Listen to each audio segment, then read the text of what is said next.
नमस्कार, जोहार, मैं संजय और आप देख रहे हैं न्यूज झारखंड। चलिए जानते हैं सुबह से लेकर शाम तक की तमाम बड़ी खबरों को। शिखरजी पर्यटक स्थल घोषित किए जाने के खिलाफ गिरिडीह में निकाला मौन जुलूस। गिरिडीह में सम्मेत शिखर पारसनाथ पर्वत को पर्यटक स्थल घोषित किए जाने के खिलाफ जैन समाज ने गुरुवार को गिरिडीह में मौन जुलूस निकाला। गिरिडीह के बड़ा चौक स्थित दिगंबर जैन मंदिर से निकाले गए मौन जुलूस में सैकड़ों की संख्या में महिला, पुरुष व बच्चे शामिल हुए। रांची, रामगढ़, हजारीबाग, कोडरमा, बोकारो समेत विभिन्न जिलों से पहुंचे जैन समाज के लोग जैन मंदिर से हाथों में तख्तियां लेकर निकले, जिसमें RSS, विहिप, Bajrang Dal, Giridih chamber of commerce, Sikh समाज के साथ साथ अन्य संगठनों के कार्यकर्ता व पदाधिकारी शामिल हुए।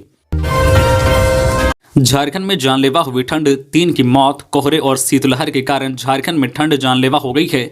बीते 24 घंटे में राज्य में ठंड से 3 लोग की मौत हो गई। तीनों मौत पलामू के सतबरवा में हुई है। हालांकि ठंड से मौत की आधिकारिक पुष्टि नहीं हुई है। इसी बीच पूरे राज्य में तापमान का गिरना जारी है। रांची से सटे कांके में पारा 7 तो मैकलू अस्कीगंज में 5 डिग्री पर पहुंच गया है। खूंटी का न्यूनतम तापमान 9.5 डिग्री सेल्सियस रहा।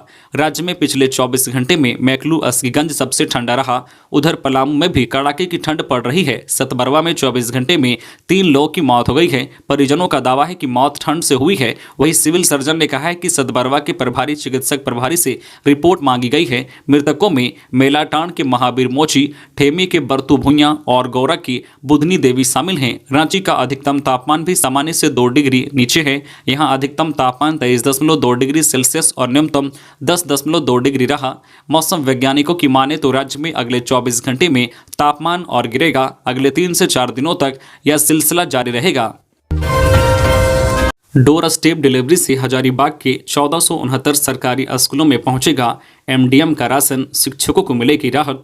2023 में मध्याह्न भोजन की सामग्री, चावल, दाल समेत अन्य चीजें सरकार ने एक सरकारी स्कूल तक पहुंचाने का निर्णय लिया है। डोर स्टेप डिलीवरी योजना के माध्यम से प्रखंड स्तरीय राज्य खाद्य निगम के गोदाम से स्कूल तक सुरक्षित रूप से सामग्री पहुंचेगा। हजारीबाग जिले में 1469 स्कूलों में अध्ययनरत विद्यार्थियों को मध्याह्न भोजन मिल रहा है। सभी स्कूलों में डोर स्टेप डिलीवरी अभिकर्ता चयन की प्रक्रिया को लेकर प्रशासन ने टेंडर जारी किया है। जिला स्तरीय मध्याह्न भोजन योजना कोषांग बनाया गया है। डीडीसी कार्यालय के माध्यम से टेंडर की प्रक्रिया को इसी सप्ताह में अंतिम रूप देने की कार्रवाई शुरू है। शीघ्र ही सभी स्कूलों तक खाद्य अन्न सामग्री पहुंचने लगेंगे। राज्य में कोई भी भूखा नहीं सोएगा। मुख्यमंत्री हेमंत सोरेन ने कहा है कि राज्य में कोई भी व्यक्ति भूखा नहीं सोएगा। जरूरतमंद लोगों को खोज कर सरकार पेंशन दे रही है।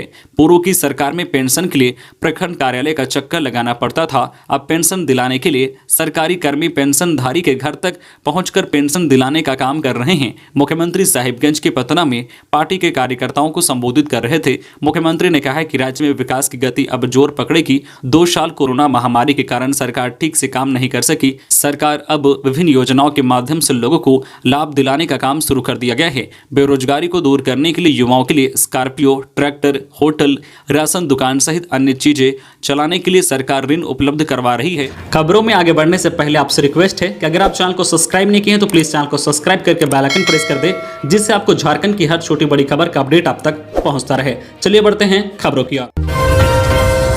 रामगढ़ में जल्द होंगे उपचुनाव। ममता देवी की विधायकी खत्म होने के बाद खाली है सीट। रामगढ़ में जल्द ही उपचुनाव हो सकते हैं। झारखंड के मुख्य निर्वाचन पदाधिकारी के रवि कुमार ने कहा है कि रामगढ़ में जल्द ही उपचुनाव कराए जाएंगे। निर्वाचन सूची के पुनरीक्षण को लेकर जानकारी देते हुए उन्होंने कहा है कि झारखंड में 5,40,360 नए मतदाता सूची में जोड़े गए हैं, जो इस बार होने वाले चुनाव में अपना मतदान करेंगे। इसके साथ ही उन्होंने कहा है कि झारखंड के रामगढ़ में उपचुनाव जल्द करवाया जाएगा। रामगढ़ की विधायक ममता देवी गोला गोलीकांड में दोषी पाई गई थी और उन्हें कोर्ट ने 5 साल की सजा सुनाई है। रामगढ़ विधानसभा की विधायक ममता देवी को अलग अलग धाराओं में 5 साल की सजा हुई है। ममता देवी को धारा 148 में 2 साल, 303 में 2 साल और 307 में 5 साल मिली है, जिसके कारण जनप्रतिनिधित्व अधिनियम के तहत उनकी विधायकी खत्म हो गई है। इसके बाद ही वहां पर उपचुनाव की संभावना तय हो गई थी। निर्वाचन आयोग के मुख्य निर्वाचन पदाधिकारी के इस बयान के बाद कि रामगढ़ में जल्द ही उपचुनाव कराए जाएंगे। रवि कुमार के इस बयान के बाद रामगढ़ की सियासत भी गर्म हो गई है। धनबाद के गोविंदपुर में टैंकर से टकराई कार, मां और 4 साल के बेटे की मौत। धनबाद के गोविंदपुर थाना क्षेत्र के गहिरा मोड़ के पास जीटी रोड पर बुधवार शाम सड़क दुर्घटना में एक महिला और उसके 4 साल के बेटे की मौत हो गई। कार में सवार अन्य 5 लोग गंभीर रूप से घायल हो गए। गोविंदपुर पुलिस ने स्थानीय लोग की मदद से सभी को सरायढेला स्थित SNMMCH भेजा। वहां जांच के बाद डॉक्टरों ने गोविंदपुर की रतनपुर पंचायत के कापासाड़ा गांव जीरामुंडी निवासी राजीव मंडल की पत्नी शर्मिला मंडल 30 वर्षीय और उसके 4 वर्षीय पुत्र आरो मंडल को मृत घोषित कर दिया। घायलों को निजी अस्पताल रेफर किया गया है। हाइड्रोजन बनेगी पेट्रोल और डीजल का विकल्प। भविष्य की ऊर्जा जरूरतों के मद्देनजर भारत ने बुधवार को बड़ा फैसला लिया। केंद्रीय मंत्रिमंडल ने हरित हाइड्रोजन मिशन को मंजूरी दे दी है। इसका मकसद पेट्रोल डीजल जैसी ईंधन पर निर्भरता खत्म करना है। प्रधानमंत्री नरेंद्र मोदी की अध्यक्षता में हुई कैबिनेट की बैठक के बाद केंद्रीय सूचना एवं प्रसारण मंत्री अनुराग ठाकुर ने यह जानकारी दी। उन्होंने बताया कि देश में ग्रीन हाइड्रोजन हब का विकास किया जाएगा। इसके तहत ग्रीन हाइड्रोजन के उत्पादक और उपभोक्ता को एक ही जगह लाया जाएगा ताकि ढुलाई खर्च भी ना बढ़े। पशु चिकित्सकों का रिजल्ट जारी, 26 पास 16 पद खाली। झारखंड लोक सेवा आयोग ने कल बुधवार को झारखंड पशुपालन सेवा के पशु चिकित्सकों के बैकलॉग पदों का रिजल्ट जारी कर दिया है। 42 पदों पर नियुक्ति के लिए विज्ञापन जारी किया गया था। इनमें से 26 पदों पर पशु चिकित्सकों का चयन किया गया है। जेपीएससी ने 8 मार्च 2021 को विज्ञापन जारी किया था। पहले 24 मार्च से 16 अप्रैल तक आवेदन लिए गए। इसके बाद 12 जनवरी 2022 से 2 फरवरी 2022 तक दोबारा आवेदन लिए गए थे। 19 दिसंबर से इंटरव्यू शुरू हुआ था। इस सप्ताह 12 अन्य जिलों में भी शुरू होंगे RT-PCR लैब। राज्य के अन्य 12 जिलों में भी इस सप्ताह के अंत तक कोरोना की पहचान के लिए अत्याधुनिक जांच की सुविधा उपलब्ध हो जाएगी। इन जिलों में गढ़वा, गिरिडीह, चतरा, लातेहार, लोहरदगा, जामताड़ा, पाकुड़, कोडरमा, खुंटी, रामगढ़, सिमडेगा तथा सरायकेला खरसावां शामिल हैं। स्वास्थ्य विभाग के संयुक्त सचिव NMH के अपर अभियान निदेशक विद्यानंद शर्मा पंकज ने उक्त सभी जिलों के सिविल सर्जनों को 7 जनवरी तक जिला में अधिष्ठापित लैब का संचालन प्रारंभ करने का निर्देश दिया है। उन्होंने कहा है कि राज्य मुख्यालय द्वारा ECRP-2 emergency Covid response package के तहत उक्त 12 जिलों में RT-PCR लैब की स्थापना के लिए उपकरणों का अधिष्ठापन किया गया है। उपलब्ध कराए गए RT-PCR लैब लेआउट के अनुरूप लैब सेटअप तथा अन्य मानकों को ध्यान में रखते हुए उसे 7 जनवरी तक क्रियाशील किया जाए। झारखंड में धान में MSP पर राजनीति तेज, विपक्ष ने दी चरणबंद आंदोलन शुरू करने की धमकी। झारखंड में पहले से सुखाड़ की मार से बदहाल हुए किसानों को झारखंड सरकार ने एक और छूट दिया है। पिछले वर्ष मिल रहे प्रति क्विंटल 110 रुपये के बोनस को घटाकर महज 10 रुपये कर दिया है। इसको लेकर बीजेपी ने सरकार की कड़ी आलोचना की है। उन्होंने कहा है कि सरकार 25 रुपये प्रति क्विंटल का अपना वादा निभाए। भारतीय जनता पार्टी ने इससे राज्य के अन्नदाता के साथ कांग्रेस, राजद और झारखंड मुक्ति मोर्चा का चुनावी धोखा करार दिया है। भाजपा के प्रदेश किसान मोर्चा के अध्यक्ष पवन साहू ने कहा है कि जब भारत सरकार ने धान का MSP बढ़ाकर सामान्य धान के लिए 2040 रुपये प्रति क्विंटल कर दिया और A ग्रेड धान के लिए MSP 2060 रुपये कर दिया है, तब झारखंड सरकार ने पिछले वर्ष की अपेक्षा इस वर्ष पूरे 100 रुपये प्रति क्विंटल तक बोनस राशि कम कर दी है, जिसके चलते राज्य के धान उत्पादकों को केंद्र सरकार द्वारा MSP बढ़ाने का कोई लाभ नहीं हुआ। अब विपक्षी दल इस मुद्दे पर चरणबंद आंदोलन शुरू करने की धमकी दे डाली है। DVC लगाएगा 2200 मेगावाट क्षमता का सौर ऊर्जा प्लांट, जल्द ही तैयार होगा DPR। ये है पूरी योजना।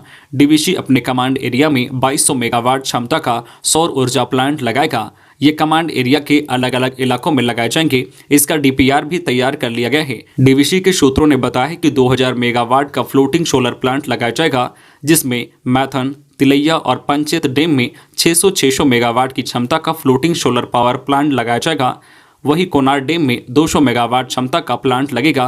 2000 मेगावाट बिजली की योजना का DPR तैयार कर केंद्र सरकार को भेज दिया गया है। वही 200 मेगावाट का सोलर प्लांट फील्ड में लगाया जाएगा। इसमें रूफटॉप भी शामिल हैं। 200 मेगावाट के लिए कोडरमा, मैथन व DVC के कमांड एरिया में अध्ययन कराया जा रहा है। जल्द ही DPR भी तैयार कर लिया जाएगा।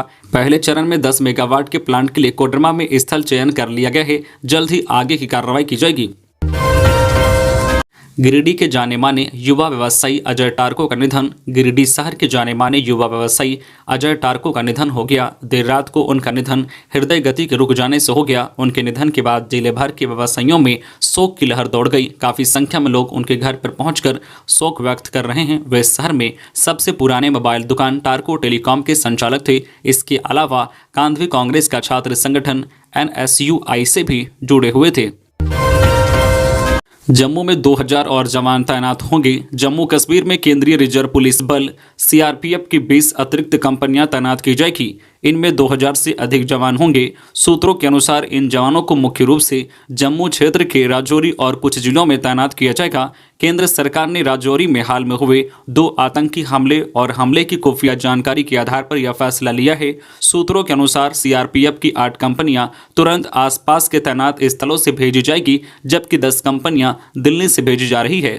तो ये थी आज की झारखंड की टॉप बड़ी खबरें। इसी तरह झारखंड की हर छोटी बड़ी खबर देखने के लिए आप हमारे चैनल न्यूज झारखंड चैनल को सब्सक्राइब करके बेल आइकन प्रेस कर दीजिए, जिससे आपको झारखंड की हर छोटी बड़ी खबर का अपडेट आप तक पहुंचता रहे। तो आज के लिए बस इतना ही। हमें दीजिए इजाजत, फिर मिलते हैं नेक्स्ट न्यूज में।